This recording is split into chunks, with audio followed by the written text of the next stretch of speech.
Hello everyone, welcome back to my channel science of 9th and 10th।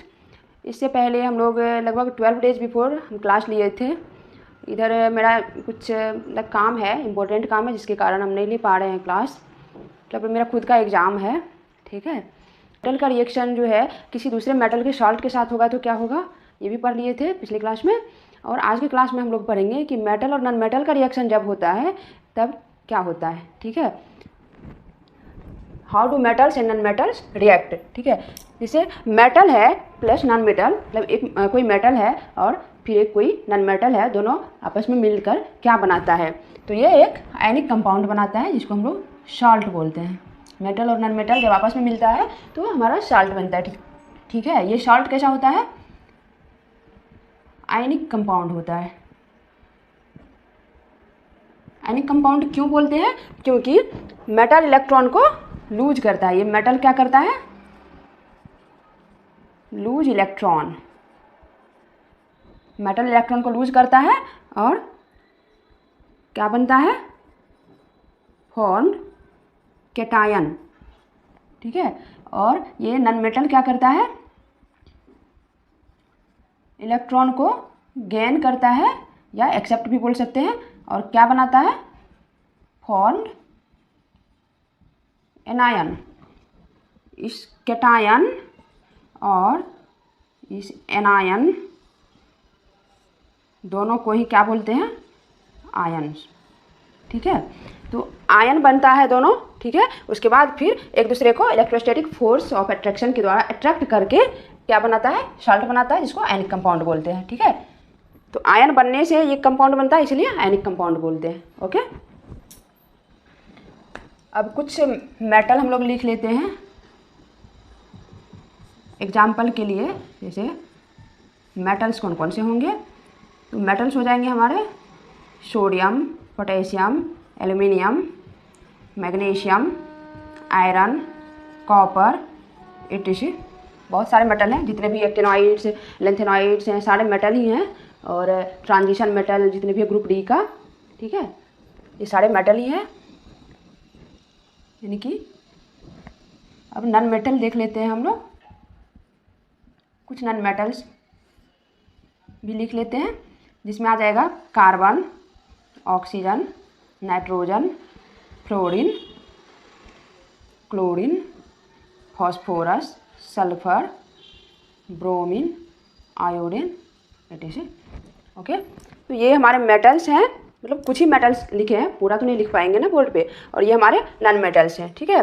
तो metal क्या करता है, electron lose करता है। क्यों लूज करता है, क्योंकि इसको भी अपना नियरेस्ट नोबल गैस का कन्फिग्रेशन, नोबल गैस का कन्फिग्रेशन कैसा होता है, वो स्टेबल होता है, क्योंकि फुल फिल्ड होता है। इसीलिए मेटल्स भी अपना नियरेस्ट नोबल गैस का कन्फिग्रेशन अटेंड करना चाहता है, तो इसके लिए क्या करता है, अपना आउटरमोस्ट इलेक्ट्रॉन को लूज कर देता है। क्योंकि मेटल में मोस्टली 1, 2 या 3 आउटरमोस्ट इलेक्ट्रॉन होते हैं जो लूजली बॉन्डेड होते हैं, ठीक है। तो इसको लूज करना आसान लगता है, क्योंकि 1, 2 या 3 ही लूज करना पड़ेगा, ठीक है। बट यदि ये एक्सेप्ट करके अपना नोबल गैस का कन्फिग्रेशन अटेंड करना चाहेगा, ठीक है, तो इसको ज़्यादा यानी कि 5, 6, 7 इलेक्ट्रॉन एक्सेप्ट करना पड़ेगा, जो कि ज़्यादा डिफिकल्ट होगा लूज करने के अलावा। इसके पास ऑप्शन नहीं है, एक्सेप्ट करने में ज़्यादा इसका ये डिफिकल्टी बढ़ जाएगा, ठीक है। तो नॉन मेटल्स इलेक्ट्रॉन को एक्सेप्ट करता है, क्योंकि इसके आउटर मोस्ट में 7, 6 इस तरह से इलेक्ट्रॉन होते हैं, 5, 6, 7, ठीक है। तो ये 3, 2 या 1 इलेक्ट्रॉन गेन करना इसके लिए आसान हो जाता है, ज़्यादा इलेक्ट्रॉन लॉस करना पड़ेगा, इसके कारण ये नॉन मेटल्स को ज़्यादा इलेक्ट्रॉन लॉस करना पड़ेगा nearest noble gas configuration attend करने के लिए। तो इसको लगा कि मुझे क्यों ना मेटल इलेक्ट्रॉन लूज करता है तो मैं इलेक्ट्रॉन एक्सेप्ट कर लूँ, ताकि मेरा ऑक्टेट कम एनर्जी लगा के ही अटेंड हो सके, मतलब नियरेस्ट नोबल गैस कन्फिग्रेशन का अटेंड हो जाएगा इसका कन्फिग्रेशन, ठीक है। तो नॉन मेटल में क्या होता है, आउटरमोस्ट शेल में कितने इलेक्ट्रॉन होते हैं, 5, 6 या 7 इलेक्ट्रॉन्स होते हैं। इसलिए ये क्या करता है, ये क्या करता है, nearest noble gas configuration attend करने के लिए क्या करता है, इलेक्ट्रॉन को एक्सेप्ट करता है। So accept electron to achieve nearest noble gas configuration. ठीक है, 5, 6 और 7 इलेक्ट्रॉन है इसके आउटरमोस्ट शेल में। तो यदि ये लूज करना चाहेगा इलेक्ट्रॉन को तो ज़्यादा इलेक्ट्रॉन लूज करना पड़ेगा। ठीक है, ये पूरे का पूरे लूज करना पड़ेगा। तो इसमें ये यदि एक्सेप्ट कर लेता है तो ओनली 3 इलेक्ट्रॉन एक्सेप्ट करके 5 + 3 8 हो जाएंगे, मतलब ऑक्टेट कंप्लीट हो जाएगा। ठीक है, मतलब फुल फिल्ड हो जाएगा। और इसको 6 है ही तो ओनली 2 इलेक्ट्रॉन गेन करना पड़ेगा। ये 7 है तो ओनली 1 इलेक्ट्रॉन गेन करना पड़ेगा। इसीलिए नॉन मेटल्स जो हैं, जो रिएक्टिव नॉन मेटल्स हैं, नोबल गैस भी नॉन मेटल्स ही हैं, बट वो इनर्ट गैस कहलाता है क्योंकि वो ऑलरेडी फुल फील्ड कन्फिग्रेशन है उसका, तो वो किसी से इलेक्ट्रॉन ना लेना चाहेगा ना देना चाहेगा इजीली। ठीक है, बट ये रिएक्टिव नॉन मेटल्स हैं क्योंकि इसको 1, 2 या 3 इलेक्ट्रॉन चाहिए तब ये अपना नियरेस्ट नोबल गैस का कन्फिग्रेशन अटेंड कर पाएगा। ठीक है, बट ये मेटल जो है इसके आउटरमोस्ट शेल में क्या रहेगा, आउटरमोस्ट शेल है 1, 2 और 3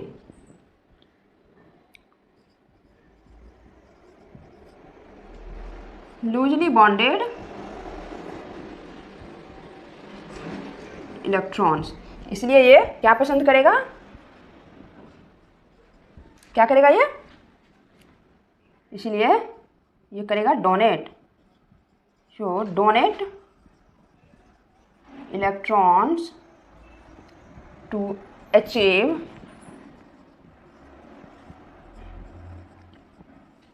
nearest noble gas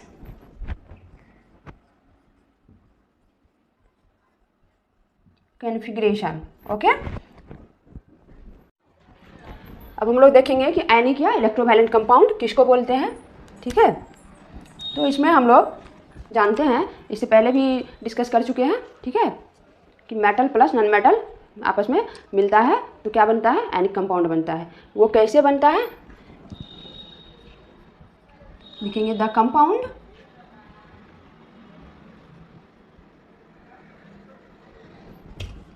formed by the transfer of electrons from metals to non-metals, from metals to non-metals is called आयनिक या इलेक्ट्रोवायलेंट कंपाउंड। ओके,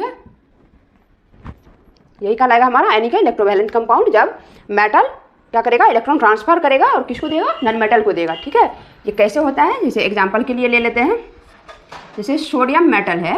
ठीक है, तो ये क्या करेगा, इलेक्ट्रॉन लूज करेगा, इसलिए माइनस इलेक्ट्रॉन किया।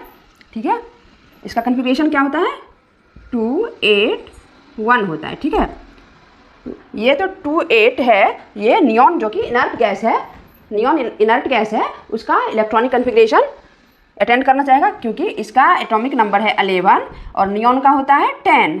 ठीक है, नियॉन का होता है 10, तो इसका नियरेस्ट इनर्ट गैस या noble gas, nearest inert gas neon हो गया। ठीक है,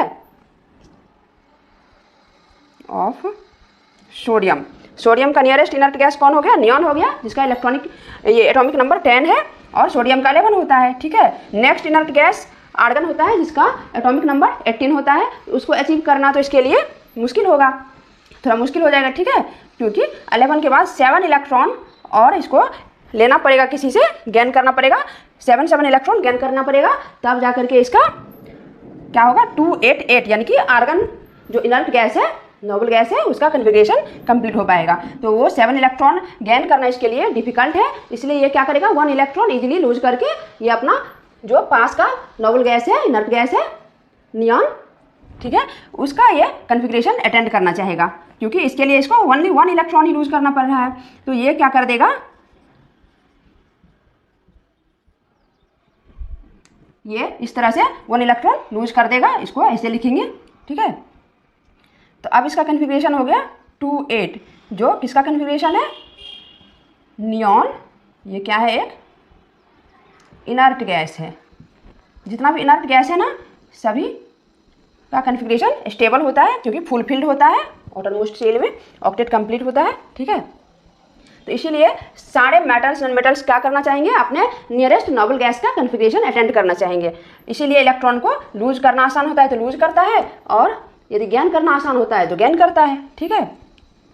जैसे हमें इसको स्टेबिलिटी मिल जाए, अपना इनर्ट गैस का कन्फिग्रेशन अटेंड करना चाहेगा, ठीक है। तो इस तरह से हो गया सोडियम। अब क्लोरीन एक नॉन मेटल है, क्लोरीन नॉन मेटल है जिसका एटॉमिक नंबर होता है 17, और ये हो जाता है 2, 8, इसका कन्फिग्रेशन होता है 2, 8, 10 एंड 7, 17 होता है, 10 + 7 17, ठीक है। ये क्या करेगा, इलेक्ट्रॉन को गेन कर लेगा 1 इलेक्ट्रॉन। जो सोडियम इलेक्ट्रॉन लूज किया ना, उस इलेक्ट्रॉन को ये क्या कर लेगा, कोई भी मेटल लूज करेगा तो नॉन मेटल जो होगा उसके पास का, वो क्या करेगा, गेन कर लेगा, ठीक है। तो गेन करके ये अब क्या बना देगा, chloride anion, Cl-, chloride anion बोलेंगे इसको, ठीक है। अब इसका कन्फिग्रेशन क्या हो गया, 2, 8, 8, क्योंकि क्लोरीन का एटॉमिक नंबर 17 होता है, और इसका जो होता है nearest noble gas is argon, जिसका एटॉमिक नंबर कितना होता है, एटॉमिक नंबर होता है 18, इसको ऐसे लिखते हैं आर्गन 18, ठीक है। तो ये जो है 17 है ही, इसको 1 इलेक्ट्रॉन ही लूज करके, ये गेन करके ये 2, 8, 8 हो जा रहा है। तो इसके लिए गेन करना आसान है, गेन करके ये अपना नियरेस्ट नोबल गैस का कन्फिग्रेशन अटेंड कर सकता है। इसीलिए क्लोरीन जो नॉन मेटल है वो गेन करना पसंद करता है, क्योंकि इसको अपना कम एफर्ट लगा के ही अपना noble gas, nearest noble gas का कन्फिग्रेशन अटेंड हो जाता है, ठीक है। तो इस तरह से ये हमारा हो गया सोडियम कैटायन, और ये हो गया हमारा क्लोराइड एनायन, ठीक है। अब क्या करेगा, इसको हम लोग ऐसे लिखेंगे कि सोडियम के आउटरमोस्ट शेल में 1 इलेक्ट्रॉन जो है ना, जिसको ये लूज करना चाहेगा, सिर्फ उसी को दिखाएंगे, और ये यहाँ पे क्लोरीन को दे देगा। क्लोरीन का अपना 7 इलेक्ट्रॉन पहले से है, उसको इस तरह से दिखा देंगे, ठीक है। इस तरह से ये अपना इलेक्ट्रॉन इसको दे रहा है। आगे ये बन जाएगा सोडियम पर प्लस, क्लोरीन पर माइनस,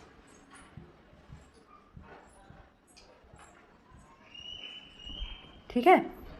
अब ये जो है, ये इलेक्ट्रोस्टैटिक फोर्स ऑफ अट्रैक्शन के कारण क्या करेगा, ये कैटायन और एनायन अपोजिटली चार्ज है, ठीक है। तो ये एक दूसरे को अट्रैक्ट करेगा, अट्रैक्ट करके पकड़े रहेगा एक दूसरे को, ठीक है। तो इस तरह से हमारा NaCl attraction, electrostatic force of attraction के कारण एक दूसरे को अपोजिटली चार्ज है, एक दूसरे को पकड़े रहेगा, अट्रैक्ट किए रहेगा, ठीक है। तो इस तरह से हमारा सोडियम क्लोराइड सॉल्ट बन जाता है, ठीक है। ये हमारा फॉर्मेशन हो गया सोडियम क्लोराइड का, जो एक आयनिक कंपाउंड है, ठीक है। तो ट्रांसफर ऑफ इलेक्ट्रॉन के कारण जो कंपाउंड बनेगा ना, वो हमारा आयनिक कंपाउंड कहलाएगा, और शेयरिंग से जो बनता है वो हमारा कोवैलेंट कंपाउंड कहलाता है, ठीक है।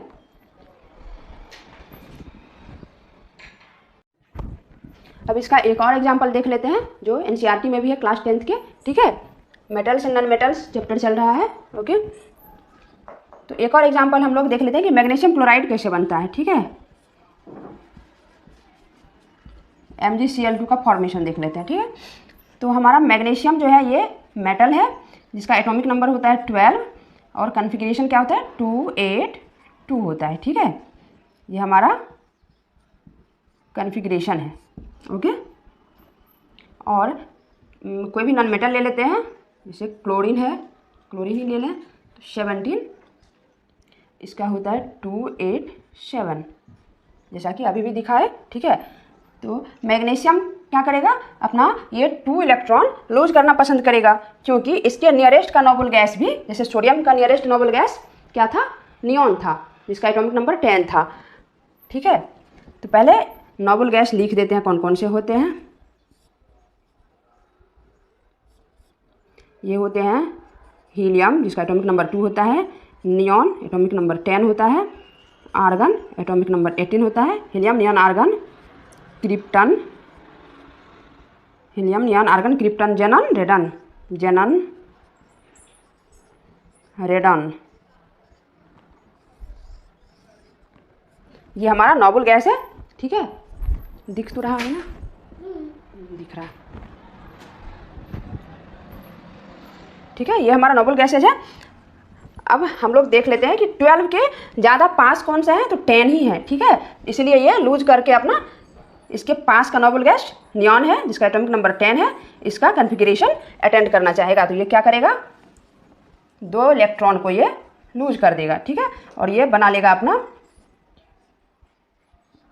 मैग्नीशियम 2+। ठीक है, तो इसको हम लोग, और ये क्या करेगा क्लोरीन, इसको 1 इलेक्ट्रॉन का नीड है, तो मैग्नीशियम ये जो ऑटरमोस्ट इलेक्ट्रॉन को ये लूज करना चाह रहा है ना, सिर्फ इसी को दिखाएंगे। ठीक है, अब इसको तो 1 इलेक्ट्रॉन चाहिए क्लोरीन को, अपना आर्गन 18 है ना, 18 है ना, और इसका एटॉमिक नंबर 17 है, तो ये 18 यानी कि 1 इलेक्ट्रॉन ले करके ये अपना नियरेस्ट नोबल गैस का कन्फिगरेशन अटेंड करना चाहेगा। मतलब इसको ओनली 1 इलेक्ट्रॉन का नीड है, तो 1 इलेक्ट्रॉन ये लेना चाहेगा। बट इसके पास एक और इलेक्ट्रॉन है। ठीक है, ये दोनों इलेक्ट्रॉन देने के बाद स्टेबल हो पाएगा, तब इसका नियॉन का कन्फिगरेशन आ पाएगा। तो ये तो चाहेगा हम दोनों इलेक्ट्रॉन दें, तो 2 इलेक्ट्रॉन लेने के लिए क्या करेगा, 2 क्लोरीन आ जाएगा। ठीक है, तो यहाँ पे 2 लगा दीजिए, 2 क्लोरीन चाहिए इसको, तो ये क्या करेगा, दोनों क्लोरीन को 1-1 इलेक्ट्रॉन डोनेट कर देगा। ठीक है, इसका अपना जो ये आउटरमोस्ट शेल में 7 इलेक्ट्रॉन है वो भी दिखा देंगे।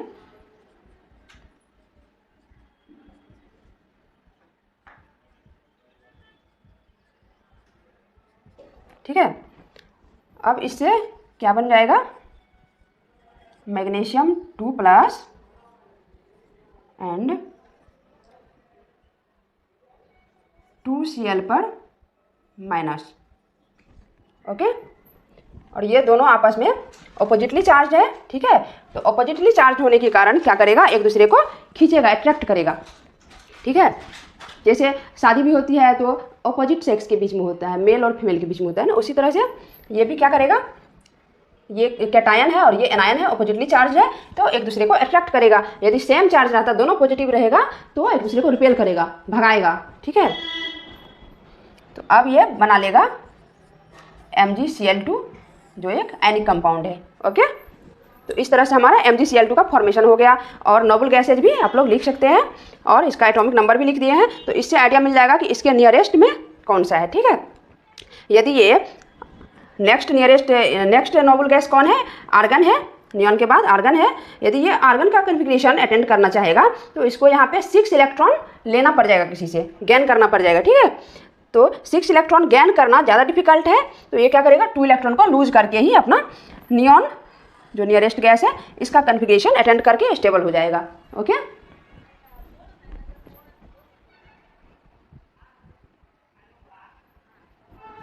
Bye, see you in the next class. ठीक है, यदि मेरा पढ़ाया हुआ अच्छा लगे और समझ में आए तो मेरे वीडियो को लाइक एंड शेयर करें और कमेंट में ज़रूर बताएं कि कैसा लगा मेरा टीचिंग। ठीक है, और मेरे channel science of 9th and 10th को सब्सक्राइब करना ना भूलें। Bye, see you in the next class.